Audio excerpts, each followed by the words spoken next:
Hey, today I'm going to explain everything that you need to know about doing a deal with a buyer or a seller involving the attorney. So, this advice is for anybody in the deal, buy side, sell side, brokers, maybe even attorneys themselves. So, I want to emphasize that this video is not about any individual attorneys. I'm not speaking to any attorneys. I'm giving my advice as a broker that's done a ton of deals and seen what's worked in working with attorneys. Concurrently, I did some work on this with the IBBA. We did a lot of content. If you go to IBBA and just Google becoming a business broker IBBA, you'll see a ton of material on our Steps to Success program there. And there's some content about working with attorneys in that as well. And in general, just doing deals on a team in a team approach, which is basically what this video is about. How do you get a deal done if you're a seller, a buyer, a broker, an attorney? How do you all work together as a team? Let's talk about doing deals with and without attorneys.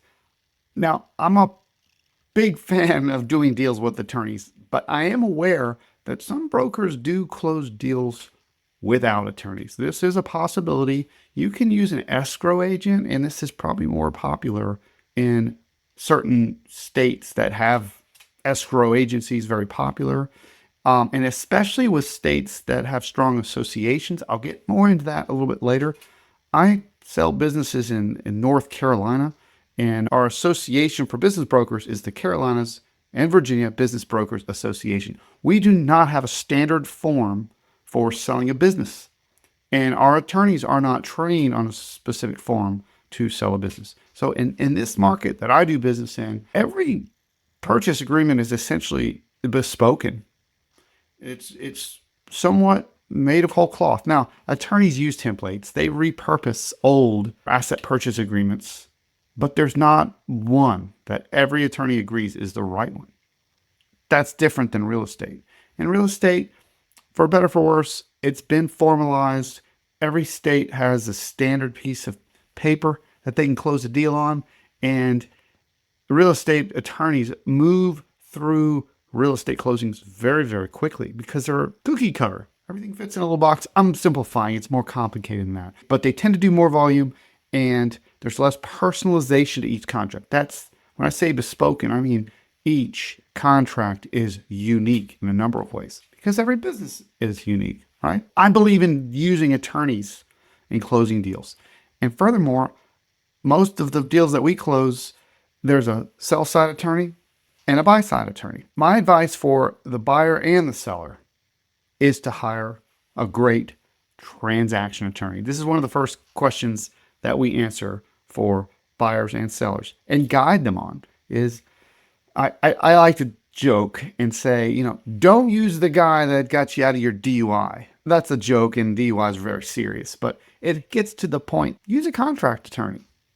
Don't use a real estate attorney. Don't use I do a little bit of everything attorney. Use an attorney that's done a lot of business deals. And even better, an attorney that's done a lot of business deals in the size of your business that you're buying or selling. This is what you're going to have the best results in. And furthermore, ask them if they do litigation. In my experience, business attorneys that do some litigation and some contract law may end up in court doing some litigation work the day that you need them to close your deal or the day that you need them to get through some problem. So I ask when I'm talking with attorneys, hey, do you do litigation work or do you only do contract work? Contract work is the happy side of law. Litigation is when things have gone south. You got to go to court for litigation. You have less control of your time is how I perceive that time usage on the attorney side. So look for a contract specialist in businesses of the size that you're transacting that's not a litigator. And when I say contract specialist, I'm not talking about real estate or marital. There's a lot of different avenues that attorneys can go down. That's my advice on picking out an attorney. And I'll come back to that one more time towards the end. Now, what do attorneys do? Let's talk about the roles of an attorney in a business deal. And this is super important. Before I do that, buy side, sell side, there are attorneys that will you can share that role. It's called transaction attorney. So a buyer and a seller can hire one attorney to represent the transaction. This only works for smaller deals, and a lot of attorneys won't do it. But we have done some of these on the smaller deals. It can work out very well. You're hiring one attorney, and smart attorney will say, I'm representing the transaction, and I can't give you advice either way as far as to benefit one side of the party, but they can answer your questions about the contract. That can work for small deals. It's not appropriate for bigger deals, but it does, back to this team approach, it does kind of highlight a part of this team approach of what the business broker does. So not all deals are done with business brokers, but the ones that are done with business brokers, we represent sellers, primarily sellers. We start with the seller, we find the right buyer, we get them into a meeting of the minds. By the time we bring in the attorneys for the heavy lifting, if you will, hopefully they're coming in early, but by the time we really have the buyer and the seller spending significant monies with the attorneys, they've agreed on what they're buying, what they're selling, the general terms of the deal. This will save both of them a lot of money. Brokers, intermediaries, we work on a success fee. We're chasing that carrot at the very end. Whereas attorneys they bill by the hour. And they don't have a success fee. They don't get paid extra at the end if the deal closes. Whereas business brokers may not make anything until it closes. So my advice for buyers and sellers is to use your intermediary, assuming you have an intermediary in the deal, as much as possible for non-legal things. There could be something small that your attorney is doing themselves or having their paralegal do and billing you by the hour. Your intermediary may be able to help you, or someone on your intermediary's team, included in your success fee or included in your seller's success fee, their success fee. So that's one way that brokers can add value to a deal. But I think that brokers can also help the principals in the deal, the buyer and the seller, stay on the meeting of the mind and really just have their attorneys representing what they're worried about, right? Sometimes with buyers and sellers, the attorneys go off and they're fighting about something, and we'll find out that the buyers and sellers aren't worried about what the attorneys are worried about.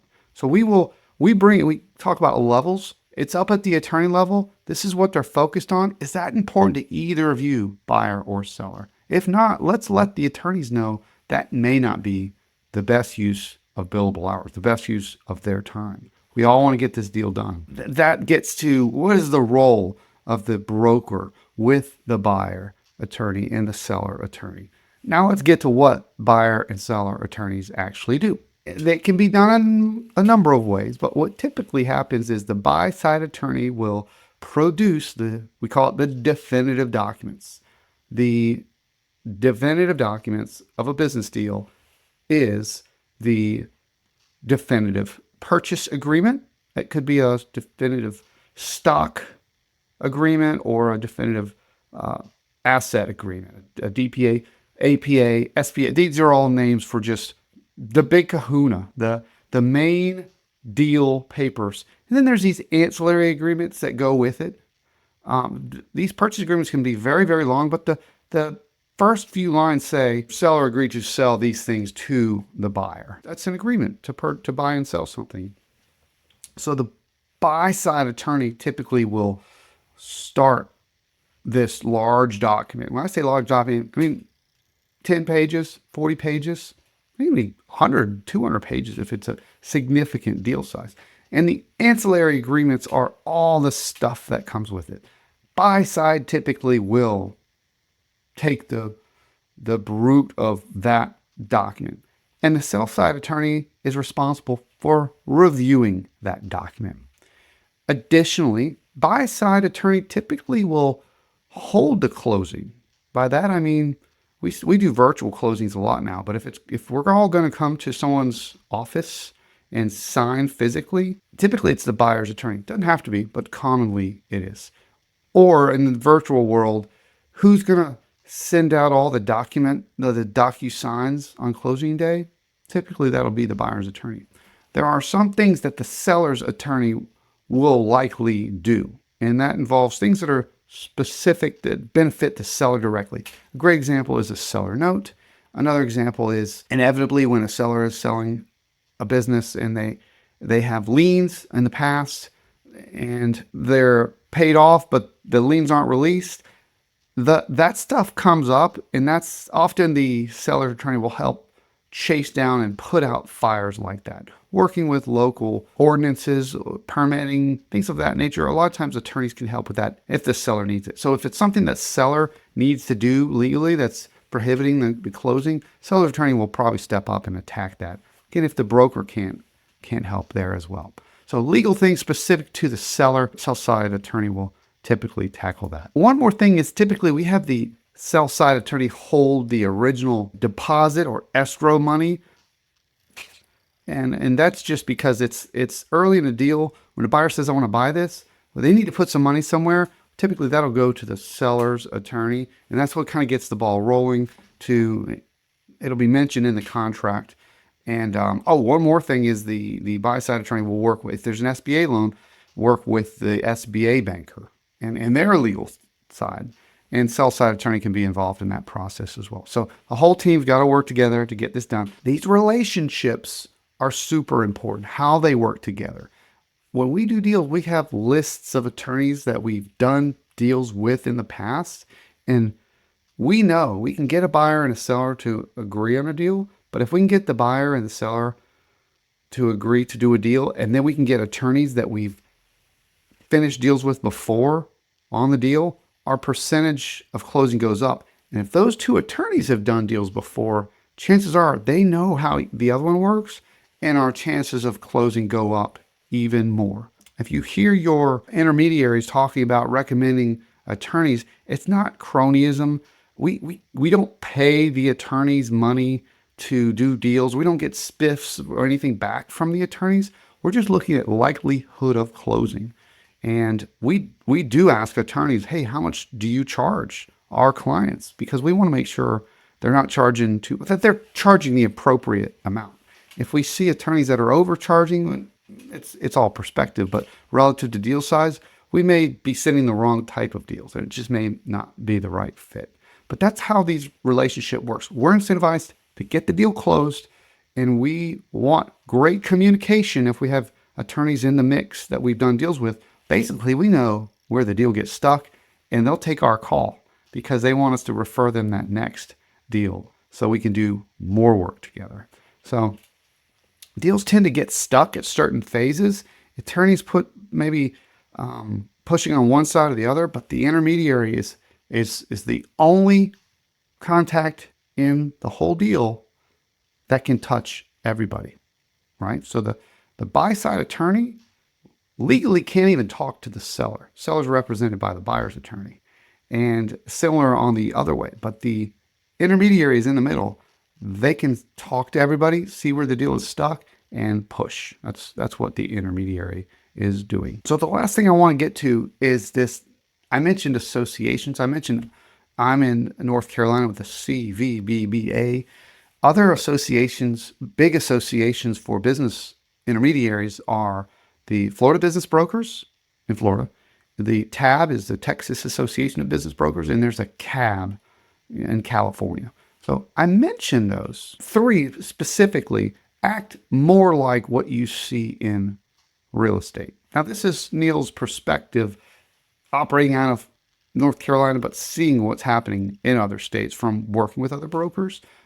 My point is this: if you are a broker in one of those markets, or you're working with a broker in one of those markets, and they're plugged into their networks, they may have forms, much like real estate brokers, to run these deals through that are more formalized like real estate. And in those cases, the attorneys may be very familiar with those forms.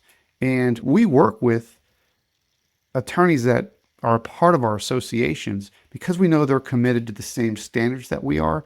And in those markets that have mature associations, that have those formalized contracts, that's a great place for an intermediary to look for an attorney, because we know they're transaction focused. We know they're investing their time with associations, and they probably have familiarity with those forms. This translates for the business owner, the business buyer, for probably less billable hours because they're not learning a bespoke contract.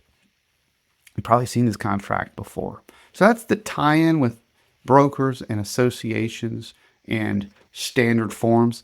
The association I'm with has 3 states, so that's one challenge we have with a standard form. We have other challenges as well, but we're working on. So I want to put that back in there. This channel that I produce this complimentary content on, I speak to business owners, I speak to business buyers, and I speak to business brokers. Closing advice. Attorneys are super important. If you know my history, you know I used to be a shark diver. That's another story, but I joked when I became a business broker, I'd be great. I can handle the attorneys because I've swam with sharks, right? That was my joke a decade ago. I've since learned that the attorneys are great. There's not problems with most attorneys. There's always challenging attorneys, just like there's challenging people in every walk of life. But the majority of attorneys, they want to get deals done. They want to fight for the success of their clients. And it really does come down to, is everybody aligned in the goals of the principles being the buyer and the seller in the deal?